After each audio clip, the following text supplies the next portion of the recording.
สบายดีไพ่เสื่อเมย์บางอ่อนซื้อนางบางอ่อนสิทธิพรมาปวนน้ำมอพาดานี่ก็มาครั้งแรกก็เจ็บไล่เนาะหลักเดือนนี่ก็ไข่ขึ้นไล่เกือบว่าเป็น100%นั่นแหละสาวละขอบใจไล่เด้อดรพาดาเด้อที่นี่เป็นครั้งที่ครั้งที่สองที่สองอาจารย์พูดสักครั้งที่สองต่างกันครั้งที่หนึ่ง ต่าง ครับ ต่างไล่ ระวังฝั่งต่างไม่ได้ ต่างว่ามันดีขึ้นสดชื่นขึ้น สดชื่นขึ้นเนี่ย เบาตน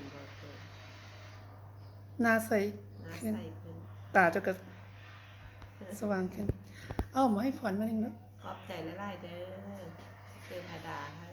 ถ้าบุญคำบุญสู่เด้อให้ดูดีมีแหงให้ดูมั่นดูยืนให้ได้พวกผลให้ดีทุกคนเด้อให้พลังมีชีวิตที่ดีขึ้น